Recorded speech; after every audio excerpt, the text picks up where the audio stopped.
Hi, I'm Greg Schaefer, and welcome to the virtual CISO moment. Recently, I had the opportunity to speak at the Bankers Bank of the West Information Security for Community Institutions Conference in Denver, Colorado. I spoke on quantitative information security risk assessments for small and mid-sized banks and credit unions, one of my favorite topics. Take a look. Thank you. Well, good morning, everybody. Pleasure to be here and to talk about one of my favorite topics. I know risk assessments can sometimes seem to be a little bit unexciting, a thing that you have to do because it's mandated by regulations or by some security standard, but a good risk assessment is a necessary tool, particularly for the executives and the board of directors, in order to do what? To make risk-informed decisions. So over the years, I've come to realize, I grew up, if you will, through IT, through networking, which is more about making things work, more about operational stuff. And the idea of like risk and risk assessment seemed to be just some stuff that unfortunately I had to do, and I didn't really get too much out of it. But over the years, I've learned that this is probably one of the greatest tools in information security. Because as you all know, resources are not unlimited. We'd like that if they were, but you have to be very efficient with your resources, and you need to understand where you're going to put your resources because you can't fix everything. And this is why we're here today. It's a very simple question, a very simple answer. The risk assessments that we typically do don't provide an answer to cyber risk cost exposure. It'll tell you relative what's a higher risk than another. But when you get that question about, well, okay, that's a high risk, and then what does that mean as far as numbers and dollars? Because that's really what upper management, executive teams, and the board want to know. It's very difficult to answer that because really the qualitative assessments that we do don't have that baked in. I mean, there are ways to estimate. You've got different we've heard about the per record cost of a breach for PII might be like, say, I think the number we heard yesterday was $250 per record when you put all that together. But that's based on historical evidence, and but there's a lot of things in information security that we just don't have that information for. A little bit about me. This is about the same that I talked about yesterday, so I'll just run through it quickly. I've been in information security and IT for about 30 years now. Been in the CISO role for several organizations in higher ed and eventually in banking when all was said and done. I was First Bank's CISO over in Nashville for about a little less than 6 years. And then I got the calling to become an independent to help small and mid-sized businesses with their information security posture. I feel that that's a huge gap that's out there. Talked about this yesterday, but they really don't have the, I don't know why this is increasing. It must be, I'm going to put that down. They don't have the expertise, if you will, to be able to afford an in-house CISO. So anyway, this is what I do. I founded vCISO Services in 2017 in order to basically fill that gap. So we need to understand, first of all, about what a risk assessment is. This is from Wikipedia, so I'm not going to read it. But in pragmatic terms, a risk assessment is just simply looking at the threats and vulnerabilities that you have in your environment and trying to figure out where you need to apply your resources in order to mitigate them. So you need to understand the risk, you need to identify it before understanding, but then you need to understand, relatively speaking, which one is higher than the other. Again, it gets to the resources. And in this sense, then we're able to make risk-informed judgments, risk-informed decisions. Because otherwise, if you don't do a risk assessment, you're just sort of shooting blind. You hear about the greatest, most recent tool out there, a black box that can secure your network. No such thing exists. And if you ever hear a vendor say that they've got something that'll do that, it's never going to happen because security, I must have a timer on this. I apologize. I don't know why it keeps going up. But you don't have a black box out there that can fix something. So you need to understand where you're going to put your resources. So that's what a risk assessment does. It's a very simple matrix methodology. This is based on a 5 scale, so likelihood and impact. So likelihood is basically an estimate of what is the chance that something is actually going to happen with regards to a vulnerability being exploited. Some organizations will do a scale from 1 to 3, some from 1 to 5. I've seen 1 to 9. I typically will use that. And it's just an estimation. It's a representation of the subject matter expert's opinion of how likely this is going to happen. And then, of course, the impact as well, too. So the impact being on the bottom, again, the same scale, 1 to 5. And you multiply the two together and you get what you call your inherent risk. This is probably review for most, if not all of you. This is your typical heat map. And so it gives you basically 3 values. The low risk is green, the middle risk is yellow, the high risk is red.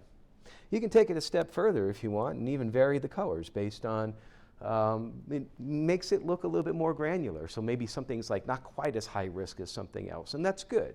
Because qualitative risk assessments are a very useful tool, and they're actually, in my opinion, a necessary tool as an input for quantitative risk assessments.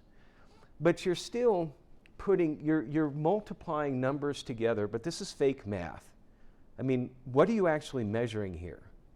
You're not measuring anything. The impact is a 3 what? Well, it's a 3 because I think it's a 3, not because of anything else. That's the subjective opinion of the subject matter expert.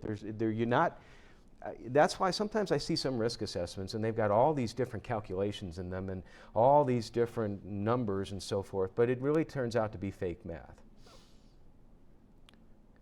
This is an example of what we call a risk register.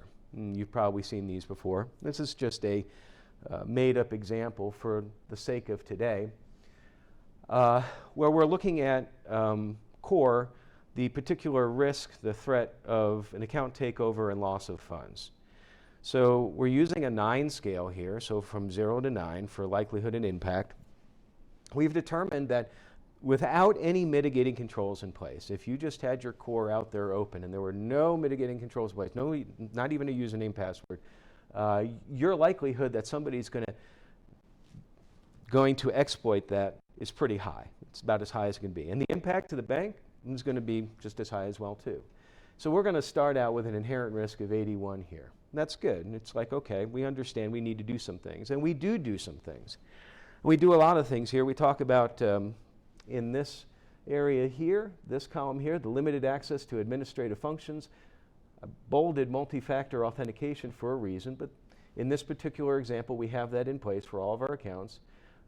Security reviews, real-time backups, and so on and so forth. And we've determined that our controls are pretty darn effective. And again, this is math, but it's kind of fake math in a way, but it's still math. We have what we call a mitigation effectiveness factor, so an MEF, from 0 to 1. The lower it is, the more effective you are rating your controls here. And so we've rated this probably just about as effective as you can. You can't give it a 0 because there's no such thing as an indefinite amount of risk treatment. There's always going to be some risk left over. We've assigned it a 0.2, and that gives us a residual risk of 16.2, which on our risk scale, our heat map scale, is going to fall in the low range. So it started out as a red, and you've got that green. Rainbow colors. I mean, it's nice. It's a nice way to introduce, to talk about risk, but again, it's not, I often struggled with this as a CISO myself too, in trying to explain just what does that mean when a risk is red. Well, let's look at the same risk here, the same item, but the only difference is that we don't have any multi-factor authentication. Of course, if you don't have multi-factor authentication, we heard about that a little bit this morning with the business email compromise, the phishing emails. That is certainly a much used vector in for fraud the panel yesterday, the Secret Service and the FBI talked about that, and about how multi-factor authentication effectively mitigates that quite well. Here we don't have it in place, and therefore we've come to the realization that our mitigation effectiveness factor is not 0.2 as it was before, it's 0.7, which then gives us a 56.7, which again on our little scale here is now going to be just about in the high to severe range. So that's bad. And we know that's bad. And we know we need to fix it. But how can we make that decision? And what I mean here is, like, let's just take some numbers out of thin air, estimates, that in order to enable multi-factor authentication for all of the accounts on core, it's going to cost $40,000 a year. Are you mitigating a $40,000 risk? Can you tell from this what the dollar value is here? I mean, I can't. I know it's high. There's a lot of factors that go into that. There's, just from the size of the assets that are in core. That's where the quantitative assessment is going to come into play. This is the problem again with the qualitative, is that it's all relative. So high risk may mean different exposures to different organizations. We've already talked about that somewhat during this conference as well too, about how, well, I talked about it yesterday from the bank's perspective as far as the cybersecurity assessment tool.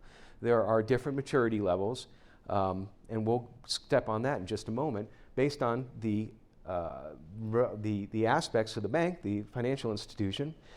And we did certainly need to have some sort of a methodology in order to bake that in.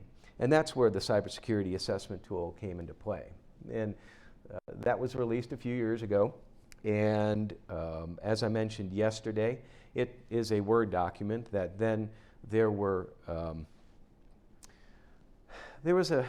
push within the FS-ISAC's Community Institution Council where several of us, myself included, we were developing spreadsheets to try to figure out how to meet compliance and use the CAT.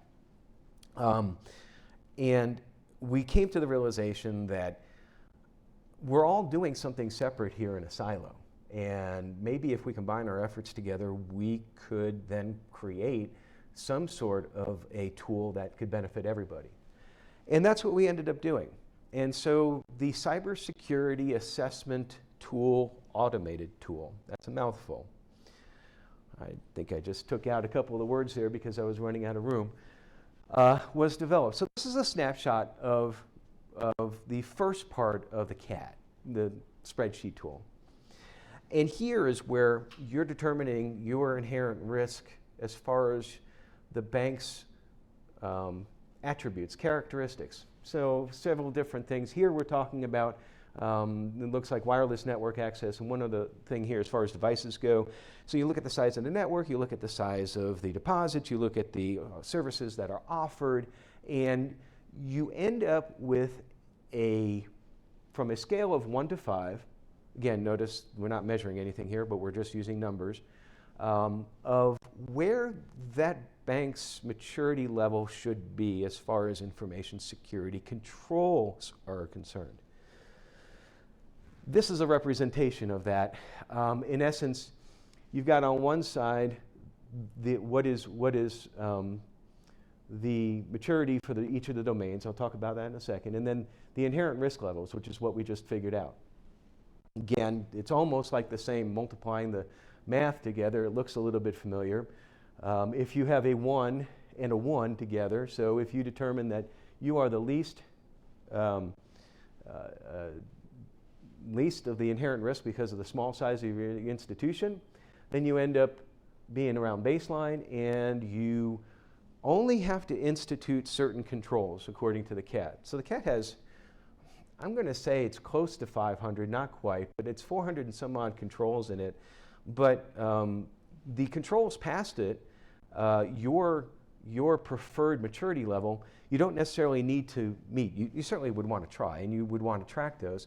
But where this gives us some kind of quantitative measures that now we're at the very least doing the risk assessment where we're taking into account really our institution. So Again, I talk about First Bank. First Bank, it was at the time when I was there a $4.5 billion community institution. Some of the things that might be applicable to a Bank of America wouldn't apply to us. The return on investment would be really not worth it. But now we're talking, again, relative levels. We're still not in the point of numbers yet. This is what the control side is, just an example of the other part of the cat. And I mentioned the 400 plus controls. You have the option of answering yes or no or not applicable. And I think there's another version out here now that actually you can put in what they call compensating controls. So you might not actually meet that one control there, but you've got other things in place that really, when you're doing an audit or you're trying to meet a standard, you're not necessarily needing to have the specific control in place that's mandated by an auditor or what have you. You just need to make sure that you're mitigating the particular risk. And that's what compensating controls really do. So you might not have the main one in place, but you got 3 or 4 that mitigate the risk down. And then you get to the end, you get this nice little chart that says, hey, well, this is great. We need to reach baseline on all of our domains, and we have. Now, when we did our assessment, we've reached baseline. So now we've got a risk assessment, which is beyond the original risk register, which just talked about a high, medium, and low. We've got something that is more applicable to our financial institution. But as I said before, it has a lot of numbers in it and a lot of calculations with it. But it's still kind of fake math because you're not measuring anything. And so what if I told you you can assess information security risk in terms of dollars? You can, and that's the whole point of what we're talking about today. The factor analysis of information risk, or FAIR. So this is from the FAIR Institute's website. I'm not going to read it. But what it is a methodology for incorporating more than just subjective opinions of subject matter experts. You can actually input meaningful data. A lot of it is subjective, but this is the best, most complete standard that's out there today to incorporate actual real data. And when you do this, you end up with what we call a cost exposure. And it's an annualized number that can answer that question. Well, okay, if two-factor authentication costs $40,000, what's our exposure? Is it less or is it more? And that's where the whole key is here, where it will inform you on making that risk-informed decision about, do we need to spend the money for it? Now, I'm going to caution up front, this is not going to be an instructional exercise on how to use FAIR. FAIR is a very complicated methodology, and you can't cover it in 15 or 20 minutes. But what I do want to do is just expose you to the concept of it with the hopes that maybe this is something that you can use at your institution. So there are certifications out there to test, I guess you could say, how you are able to take the model and actually apply it. And I would encourage that if you step down that path to think about the certification.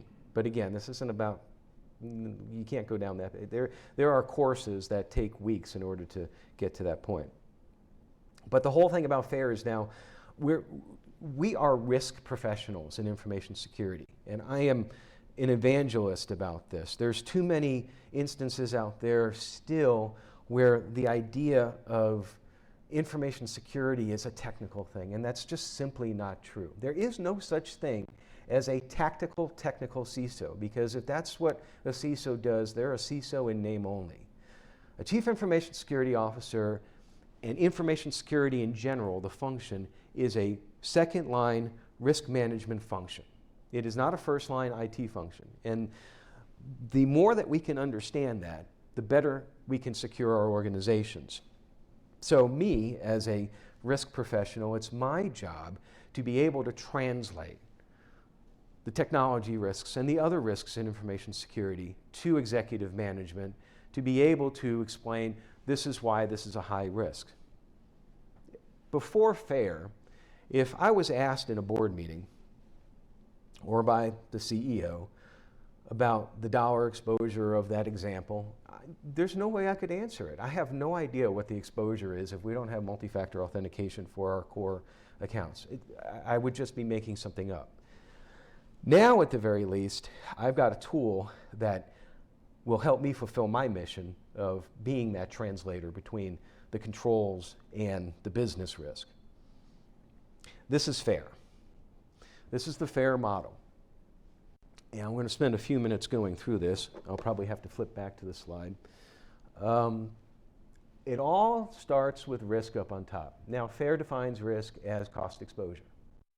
It might look a little familiar to what we've already talked about as far as risk go for the qualitative assessment, where you've got a loss event frequency and a loss magnitude. You multiply those two things together and you get the risk. Okay, so that kind of sounds a little bit like what? Likelihood and impact, right? Yes, there's a lot of similarity there, at least in the beginning. It's the inputs that go into the loss event frequency and the loss magnitude that are important. So let's start on the left-hand side first. For loss event frequency, that breaks out into two different parts: threat event frequency and vulnerability. The threat event frequency is essentially just that. It is how often do you think that this threat event that you're analyzing with this model is impacting your system. So that could be a subjective opinion. Well, I think that we maybe 5 times a year.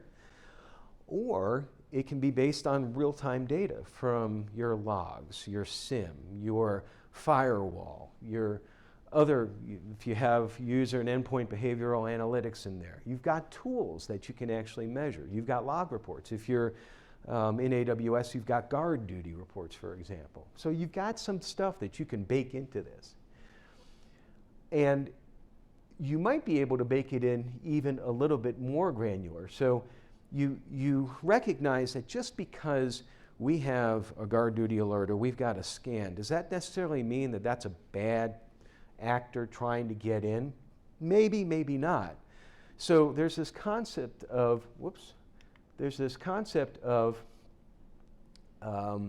contact frequency and probability of action. So contact frequency, how often do you see this threat actor hitting your firewall, as a very simple example. And you can measure that. You can get that from your data, from your systems.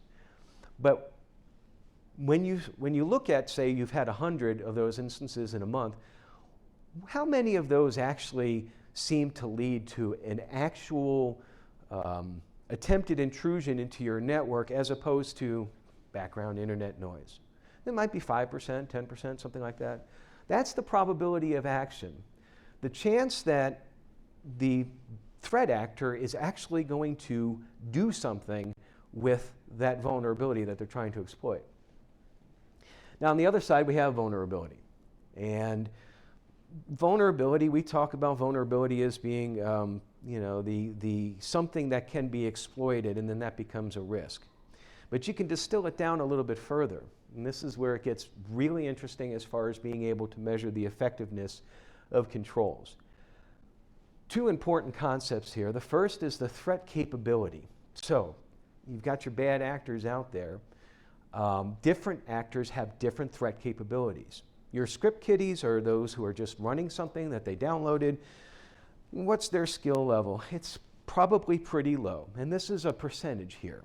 So you might say that, okay, the threat capability of the one scenario that you're running, which is just somebody scanning your network, they probably have a pretty low, maybe if you were going to look at the whole spectrum of hackers out there, or let me just, instead of hacker, let me say cyber criminals, because a hacker doesn't mean that they're a criminal.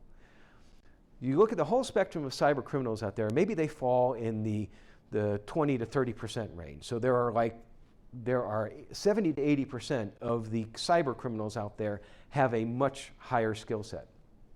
And then the other side is this concept of resistance strength. Resistance strength is essentially, without going into details, is another word for controls. Now, this is important because I stated in the beginning that a qualitative risk assessment is important for performing a quantitative risk assessment. And this is where they meet up right here. So that risk register we had beforehand, That was our estimation of how effective our controls are for all these different threats that we were looking at. So without the multi-factor authentication, our resistance strength wasn't all that high, was it? Because the control was not all that effective. So vulnerability in the terms of the FAIR taxonomy is defined as whether or not your resistance strength can overcome the threat capability. So again, these are measured in percentages as well too. So let's just say the threat capability, we always do a low, medium, and high. When we step through the tool, you'll see that. But let's just say, or rather low, most likely, and high. Let's just say the most likely is 25%, but our resistance strength is 75%. Well, at this point in time, the analysis is done because you have determined that your controls are more effective than their threat capability for the scenario that you're examining. If it's the other way around, then you're going to figure out the cost exposure. Let's go to the other side here. And if you have any questions, just stop in the middle of this, but I just want to show you the layout first, and then we're going to step through an actual model of what we call a threat condition, a threat environment.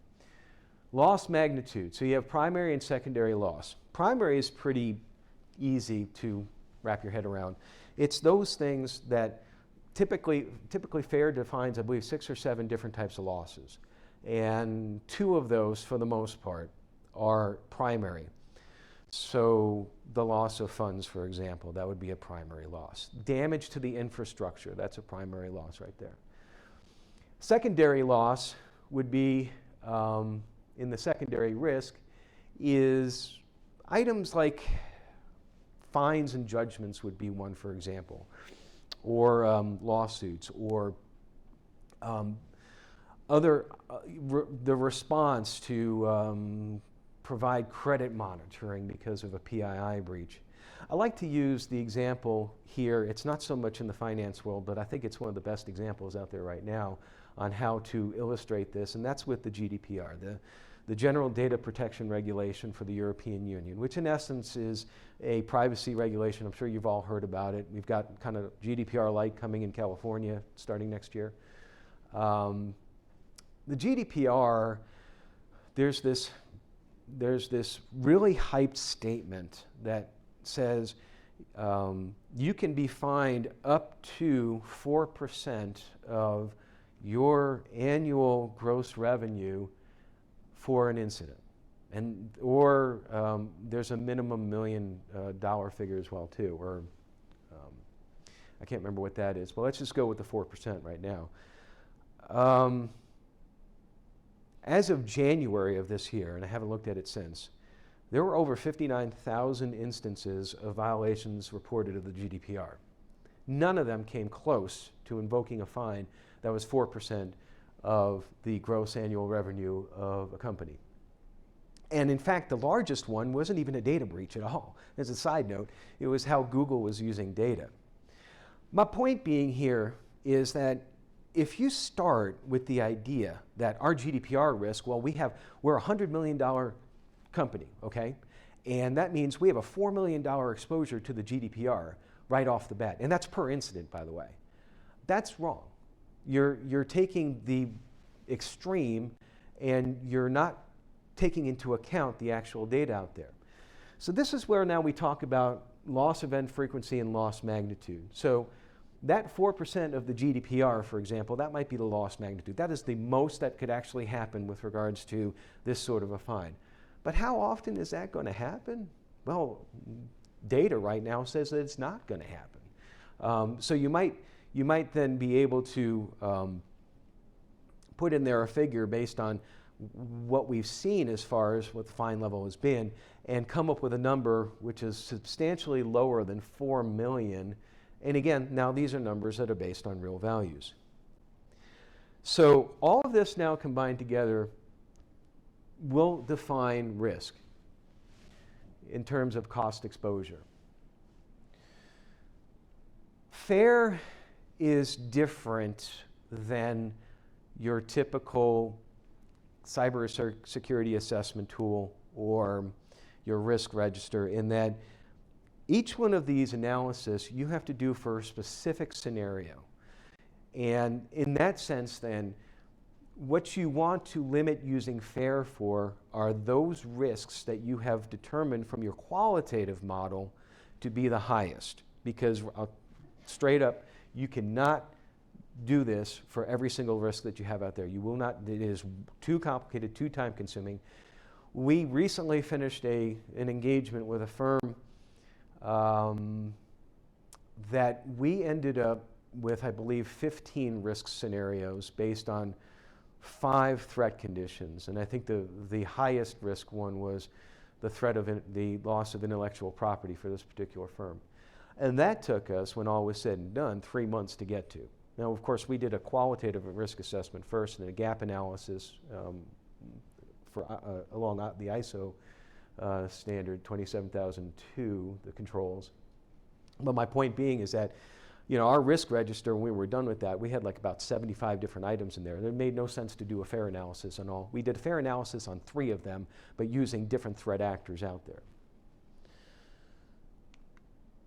So we'll go back again here to the question of what does that 56.7 really mean as far as terms of dollars? So different types of risk. We may prevent hitting desired maturity level with regards to the CAT, so that's compliance risk. May mean that accounts are exposed. There's some operational risk. Bad press. Certainly you don't want to be in the press when something happens, but that's a reputational hit. And of course then the loss of funds. But the FAIR approach now, we really start looking at the individual scenarios, as I was just mentioning a moment ago. So now we're going to actually, this is the meat and bones of the presentation, we're going to step through a particular example. And this scenario, we're looking at cyber criminals. It's the same scenario that we had up beforehand with regards to the risks that we have for not having multi-factor authentication for core. The most likely threat actors out there are going to be cyber criminals. Those are the ones we really got to worry about. So we build what we call a threat community profile first. And this is what this here is. There's several different stages that you have to go through. So first of all, what's their motive? Financial gain. And the Verizon data breach report mentioned that 71% of breaches were financially motivated. Okay, so that makes sense. That's pretty large. The primary intent is to gain access to accounts for the purpose of stealing funds. We understand that. Most likely the sponsorship, these aren't people just going out by themselves. They're sponsored probably by some organization. It could be a nation state, could be criminal groups. The point being that they've got some backing, which is going to come into the determination about the threat capability that we talked about beforehand. Preferred targets are customers of financial institutions because they want to exfiltrate funds, and their preferred general tactics is phishing and other variations of social engineering. Because remember, we're looking at the one scenario where we're trying to measure whether or not that multi-factor authentication is worth the implementation. FAIR is based on assumptions and based on documentation of assumptions. Every assumption you make, you need to document, because that becomes the defensibility point when you are asked, where did you come up with this number? And so you'll see with FAIR that there's a lot of documentation. We're only touching on the top of it. But that's why we go through all this. Now we're going to step through this tool. Yesterday I showed a snippet of a graph that had 2 different tracks on it, the current exposure and the proposed exposure based on whatever changes we were going to make. I'm going to step through how we actually come to this. This is a tool that is available from the FAIR Institute, from the Open Group, called the Open FAIR Risk Analysis Tool. I believe that's the name of it. It is just a spreadsheet. It uses Monte Carlo simulations. I believe it does 100 to calculate, using the FAIR methodology, the cost exposure. Now, we've already stepped through the FAIR model beforehand, and that's what's represented here in this little triangle up there. It's a little bit more condensed, and what we're looking at right now is the loss event frequency. So the other sides we can ignore right now, and these are, if you remember, the elements that went into it. Now you might be thinking, well, I thought that there was some other stuff underneath here, and you're right. Fair is, the recommendation is that you run the analysis as close to the top as you can, unless there's a reason to go down really, really far. So here we realized that based on our firewall or our instances of having to reset passwords because people clicked on phishing links and gave up their passwords, for example, we could figure out the threat event frequency per year based on that. And so we've got two values here, current and proposed. I'm going to hold them both at the same level because this is not what we're measuring at this point in time. We're not measuring this change. So this threat event, these bad guys that are trying to get to us, most likely value is 5 per year, we've determined. So now on the vulnerability side, we do want to drill down a little bit further. That's why that little check marks are there. And now we've got these two, the threat capability and the resistance strength. It is the resistance strength that we're measuring. Remember, the resistance strength is about controls. And two-factor or multi-factor authentication is the control that we're measuring, or that we're trying to figure out the cost exposure for not having it in place, and then what the cost exposure would be if it's in place. Now again, not everything is quantitative and fair, so these are estimates here. The first one here is the threat capability. Now we determined those numbers based on our initial threat profile here. I didn't go through all the steps of it, but when we were said and done, because the sponsorship is criminal groups, they're going to be pretty high on the end right there. So the most likely value is that they're in the top 15% of cyber criminal skill set. The resistance strength is what we're measuring, because resistance strength, remember, is controls. So we've estimated that in our current environment, our most likely value, because we've got other things in place, you saw the other controls we have in place with regards to mitigating the risk for the lack of the multi-factor authentication. We're not flying blind into this thing. So we say that the most likely value there is, well, 70%. But if we had multi-factor authentication, maybe that goes up to 90% there. And notice one other thing that's happened here too. The current, we're way below the threat capability right here as far as the resistance goes. So there's going to be a higher exposure. Here, we're getting pretty close to being above the threat capability. Not completely, because our minimum is still less than the maximum here, but we're getting closer. Any questions so far yet? I mean, this is a lot of like words and stuff, I understand, but it really is cool how it all works out in the end. Loss magnitude, so this is the other side now. Notice now we've got that colored in there too. These are all the different losses that I talked about beforehand. So you got primary and secondary. Now notice that in primary, we've got basically the 3 that are not grayed out, and then the other 3 down here are. The response kind of floats in between both primary and secondary. I prefer to keep it in secondary, quite honestly. But you can measure it on both sides if you want. But for the purpose of this exercise, we're keeping it rather simple. We've determined that our primary losses are going to be two items here. Our productivity, first of all. You know, your qualitative risk assessment doesn't really take into account how long does it take to recover. So while we're going through trying to figure out, where money was lost and how to recover it, well, that's going to take up some staff time here. So this is all in thousands of dollars. You can use different currencies. It's just whatever you assign to it. We assign thousands of dollars to it. So we're saying that a most likely value is like, in order to recover funds based on this one threat scenario, maybe we're going to spend about $3,000 of employee time, staff time trying to do it. So it's really not that high, right? It's kind of baked into it, but you want to consider it as part of the overall cost exposure. It's the replacement that's the highest one here. So we can look at those few instances where, because of business email compromise in our financial institution, what was the average loss on that over the, say, our historical time of like 5 years. So let's just say that the average loss, we determined it was $200,000. So we make that the most likely, And looking at some of the other data, well, we might have had one that was like $1 million, but some of them were kind of low, maybe $10,000, so not nearly as high. We hold these two constant, because again, we're measuring the resistance control in this particular scenario. So the proposed is the same as the current, leave it as is. Secondary loss magnitude. Remember what I was talking about as far as the GDPR example. How often, if we have a breach and we have a loss of funds, how often, if we have a bad guy actually trying to get to the funds, do we actually lose the funds? So we estimate that based on historical data as well too. So maybe there were some instances where our fraud detection system worked, and I can't remember. I think for Jack Henry, I think it was Yellowhammer or something like that. Does that sound familiar? Okay.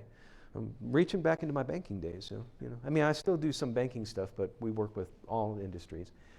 But let's just say that Yellowhammer stopped a good chunk of them. So we'll say like 75% of them. So that makes the most likely value that we're going to have secondary loss at 25%. Because if you just put in 100 there, it's going to skew the cost exposure, just as saying that 4% of your annualized revenue is your GDPR exposure. So now we're talking about some of the items here too. So we've got response. So response would be maybe those items with regards to secondary response. There could be, maybe it doesn't apply here, but that would be where you would put your monitoring, and maybe we need to put in some different systems as well too. Reputation hit, that might be kind of minimal based on how big it is. These are numbers that really you would need to figure out based on your financial institution's history and also just understanding operations. I put these numbers in here just as placeholders. I really don't have a rationale behind them at this point in time. But I do have for judgments, because judgments is going to be pretty high here. You're going to have, in the case of a loss, most likely, people are going to sue the FI, and or the regulators are going to levy fines. That could very well happen down here, and it could be substantial. It could be $1 million. So you want to put that in here. And again, the proposed, we're going to hold the proposed steady because we're measuring the resistance strength. That gives us this. This is your cost exposure. This is the whole reason why we did this. The most important thing to realize from this particular example is that our current exposure right now is no more than $2.5 million, based on not having multi-factor authentication in there. That's annualized. That does not mean that we're going to lose $2.6 million in a year. This is an exposure. FAIR is not a predictive model for determining what your actual loss is going to be in any given period of time. Now, your proposed, if we put those controls in place based on everything, that suddenly drops to about $250,000. So you're going from 2.6 to $250,000. Now, you have something that you can take to the board of directors and to the C-suite and say, our cost exposure right now, we can reduce it by about 90%. And this is how we got to this number. That's what FAIR does. That's what makes it so powerful. It's complicated. It takes a lot of time. You need to understand what you're doing. It's only as good as the inputs you put in. Some of the inputs are going to be qualitative. Some are going to be quantitative. And then you can see it as far as a graph goes here. This is the one up top is more about, so most likely in any sort of an event, about 70%, the loss is going to be less than $50,000 right here, and then it goes up further. I don't really like that graph because it doesn't tell the story too well. There's another ticker that you can see the number of events estimated per year. But this one down here is what really tells it. So this is your curve right here, right now, as far as your loss exposure, and this is where the curve goes to. And so the tail here is like, the chance that you're going to lose exceed $250,000 right now, it's 94% if we don't do anything. So that 250 is going to be floating right in here, okay? But your proposed then brings it down to about 28% right here. So other metrics are included in here as far as, notice, I mean, FAIR's not saying that your exposure is, that's the most likely value, but your exposure currently could be close to $8 million here, and whereas the maximum is a little bit more than 2. So you could still suffer a big loss. And that's something that you would need to make sure that you convey to the board of directors. It's like, well, you told us that we put this multi-factor. We weren't going to lose any more than $250,000, and we just lost $1.5 million here. It's like, well, yeah, it's not a prediction. This is all about, you know, determining the chance of something happening. This is the analysis summary. Basically, we just talked all about it. All of this is what I just mentioned beforehand, and now we've answered that question. So this high risk, that 56.7, means $2.6 million.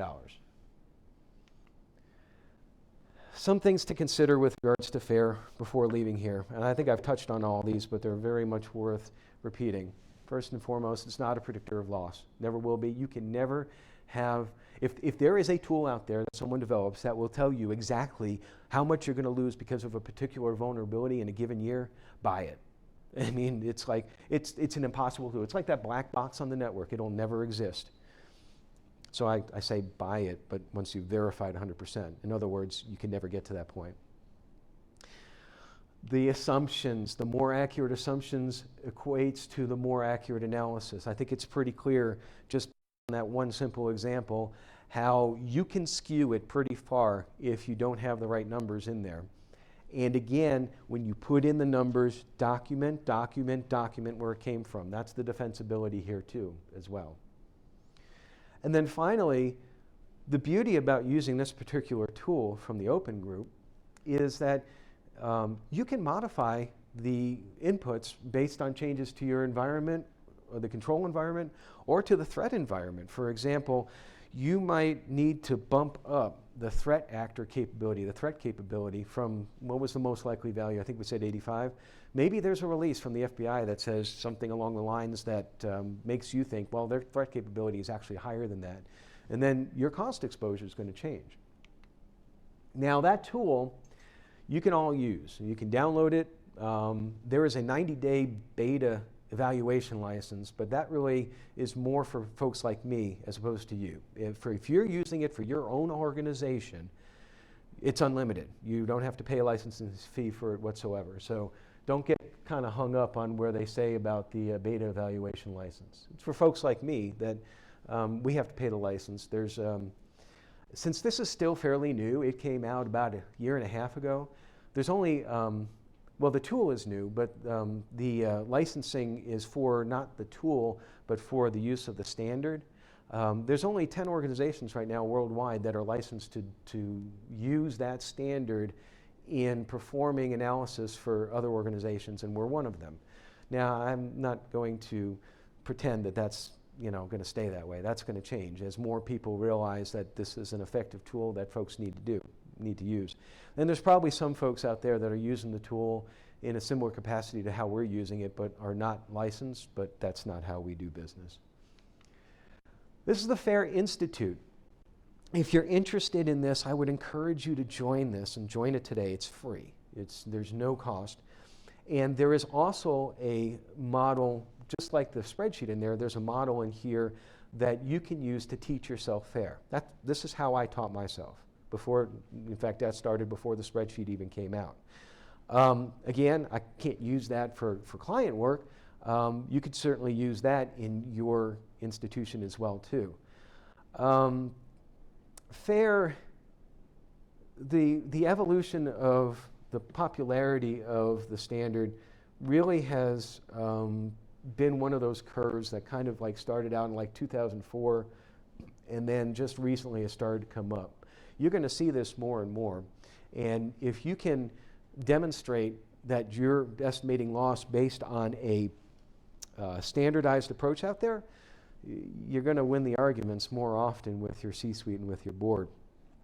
So to end it, I'm a big proponent of this process because I think that from a risk assessment perspective, remember, I like the idea of risk assessments because it is a tool for communicating risk.